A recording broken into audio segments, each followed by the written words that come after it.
Alright, and today we are finally starting on our Coleman CT200U-EX build.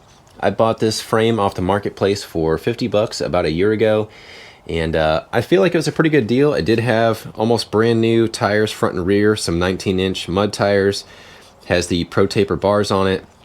It did also come with this 22mm Mikuni carb that we have on our scrapyard engine. And I've got a box of some just random pieces of the original Hemi engine that was on here. But I've got tons of new parts we're going to be putting together on it. I'm probably going to make a playlist, but in my previous video, we got this engine that came off from a go-kart that was going to the scrapyard running. The only thing we really needed was a gas tank because this Hemi one does not fit. And we have our 30 series torque converter. It was missing the brass bushing. I'll show you guys inside of the primary pulley. I've got some new adjusters. We've got riser plate, engine adjustment plate, all kinds of goodies for this thing, but let's go ahead and get started.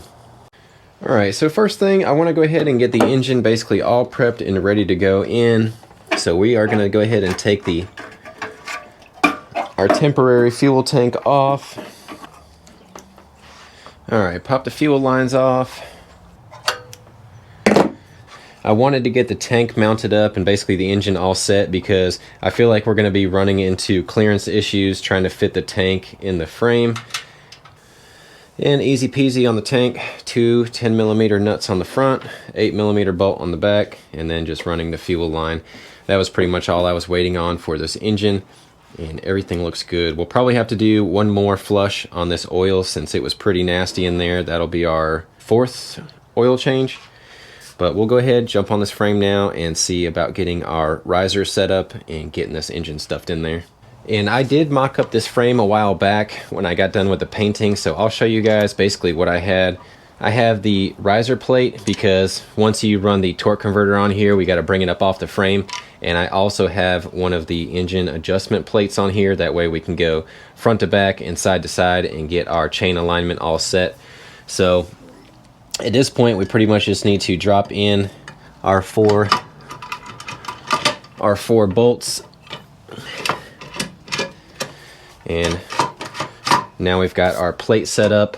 We can get side to side if we need to do that. And the bolts are still loose for the front to back. All right, so I'm just gonna go ahead and get the engine into position here. We'll be able to kind of tell our clearance. I knew it's going to be a tight fit on here, and I'm hoping that this gas cap will be out of the way enough, and it looks like we're going to have plenty of room here. So I'll just get this lined up now and then get the engine bolts mounted into the riser, and then once I've got those snugged up, then I can go ahead and get the nuts started on the bottom side to mount our adjustable plate. So if you guys didn't see the other video on the engine, I'm trying to run this in a limited modified class for a race coming in January. There are a few things you can do to the engine, but there's a lot that you can't do. So basically, you can run a 22mm carb, you can run an exhaust, a 30 series torque converter, and you can do a governor delete. Now this one does not have the internal delete, it's just been bypassed. We have the exhaust, the carb, and you cannot upgrade the flywheel. Now we're just going to try to run this in that class, see how we do come January, and then we may end up going to the modified class where you can kind of go all out. I figured if we could get this set up for it and get this thing shakedown, we'll kind of know where it's at, what we need to improve on, and then we can kind of go from there. So let's go ahead, throw on our 30 series torque converter and keep trucking forward. But just to get this mounted up, we'll go ahead and align our holes. So we'll just get our four 10mm bolts snug down on here. All right, 4 bolts are snug down. So at this point, we're gonna go ahead and try to kind of get our pulleys aligned here. I have another shim washer, but I wanna see where we're sitting because we wanna line up our pulleys and make sure that they are totally even, and this does look like it needs that shim.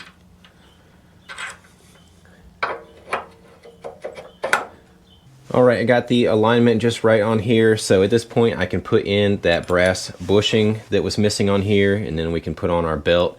You want to make sure that the beveled side or the tapered side is coming outward, and then we can slip our belt right on. Line up the keyway.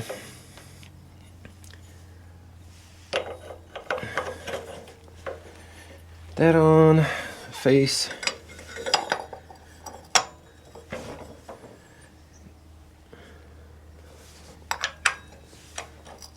All right, now we can put in our new bolt and get this snugged down. And just finish getting this snugged on there. And this belt was the one that came with it. It is a 725, and I looked it up. It says it's for the 30 series torque converter, so I think we're all set with that. I've got a brand new box of some 420 chain, so at this point we can go ahead and start running our chain, look for the alignment, and get that all measured out. Alright, and this is the chain that I got. This is the 420. I got this on Amazon. I'm hoping it's enough links for what we need. I also had to get some of these axle tensioners here for the back. This was missing on this bike, so these are pretty easy to set up. We'll go ahead and just kind of loosely put those into place real quick, and then we'll get our chain fitted up. But I will have to pull this whole axle and the spacers that way, because these eyelets have to go through the axle.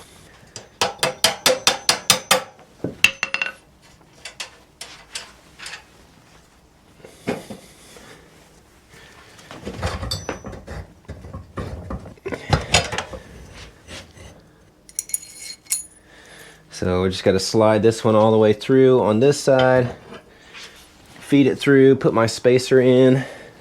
Now we got that fed through. We'll just go ahead and set these in place for now. We've got our chain here now, our adjusters on the rear.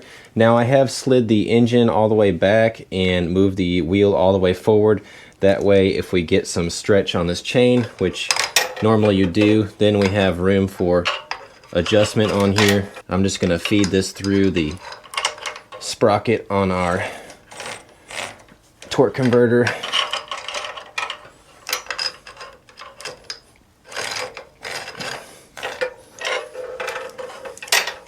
And we'll just go ahead and take the chain brake right here. It's got a little bit of some slack in it, but then we can make up for all that with the engine adjustments. So this one came with the chain brake, which is really nice. All you have to do is just go ahead and seat the pin basically on either side. You'll run in this bigger nut to kind of clamp against the chain, and then once you have that, then you can start running in the handle, which will drive the pin actually out. So you just have to force this all the way through, and once our pin is out, then we can pop in our master link that the kit comes with, and then we should be able to slide our engine forward a little bit, get that tension, and then we can check for our engine alignment. Alright, pin is coming out the back side right now. Got that, and then I probably will have to get a wrench to loosen this back up. Pop that loose.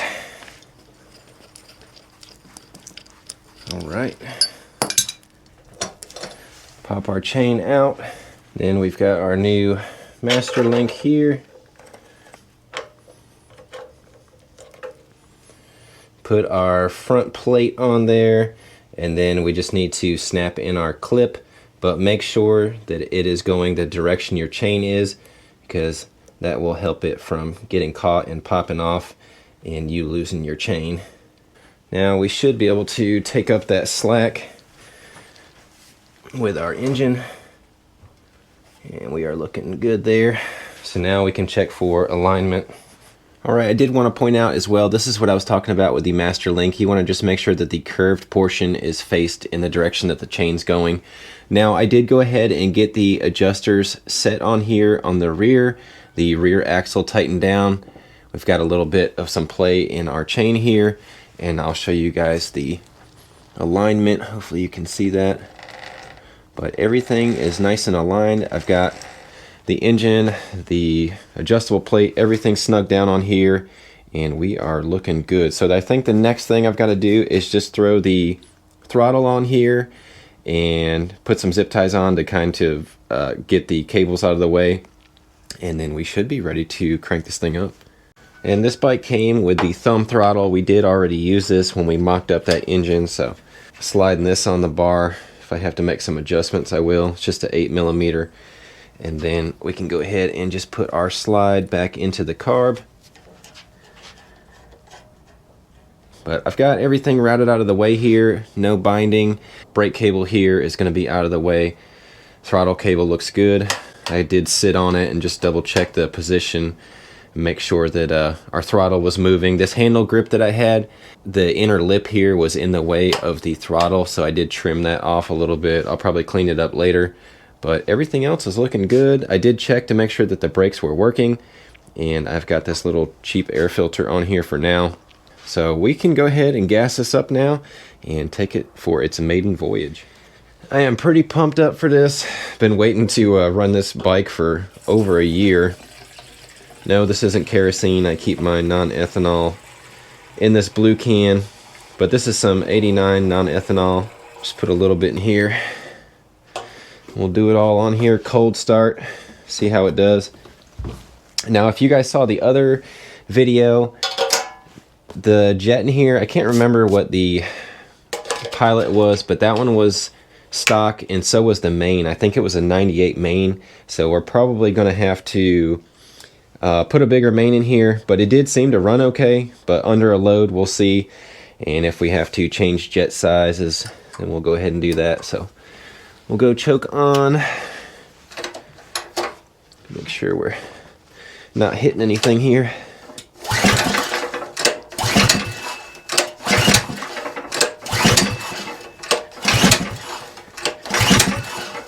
And we had this thing running great, starting up first or second pull.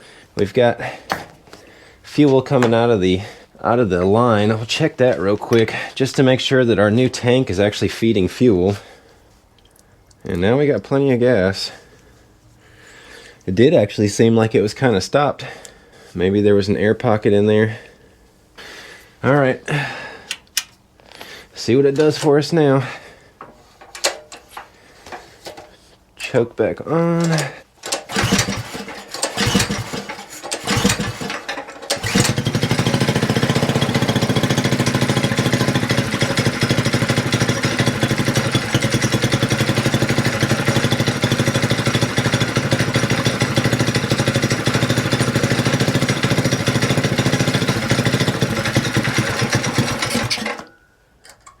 Guess we'll let it run on choke here for a minute.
Guess we just had to get the fuel flowing and get it warmed up there just a little bit.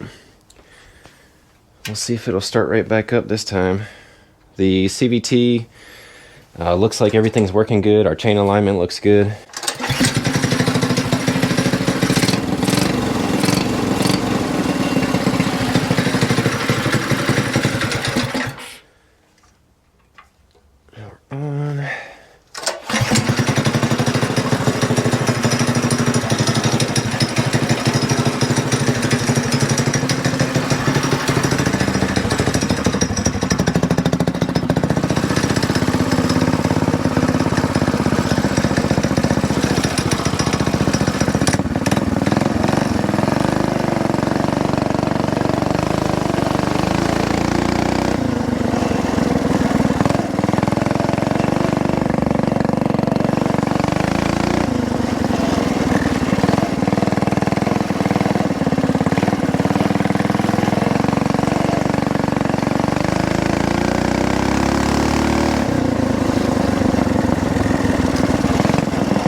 So first impressions, this thing is running awesome. Seems to be everything is functioning just like it should. So I'm gonna go ahead, throw on the helmet. We're just gonna take this thing up and down the road a little bit, see if we can get a top speed test on it. I'm not gonna rag on this much because I just want to, you know, double check everything. Probably have to go back over, tighten everything down a little bit, but I am super pumped.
All right, there we go. I was wondering if it even picked it up, but we hit a max speed of 41 on that run, and it pulls great, honestly.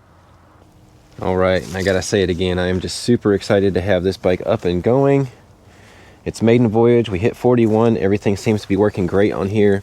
I am still curious if they possibly drilled out that 98 jet on here, because it did seem like it was running really well, and even low end, mid-range, everything was pulling good. The CVT, the torque converter feels great on here, and everything seems to be working like it should. Now we're definitely going to be doing some more upgrades to this bike in the future, but we just wanted to get this ready for that off-road race coming in January. I need to wire up a kill switch here, put the fenders on, and I'm going to try that other exhaust because this is way too hot. Even with a heat wrap on here, I don't think it would be enough to save my leg. I do need to put a breather on the valve cover, but other than that, I think this thing is in really good shape. You guys let me know what you guys thought about getting this bike together and seeing this thing run. Super excited. All right, well, I greatly appreciate you guys checking out the channel. Really excited to get the Coleman bike going. And if you guys haven't seen, we've got several other bikes. We've got a FRP, we have a Motovox, we have an Axis, which is pretty much the same thing as our Coleman. We're going to be doing some performance mods, some engine builds. We've got a pit bike I want to do some stuff on, and I'm trying to get a draggy here soon. That way we can get accurate readings as we do our mods. We can do our 0 to 30s and top speed runs. So if you guys do like this kind of content, maybe think about hitting that subscribe and leaving me a comment. Love hearing from you guys. So I will catch you all in the next one.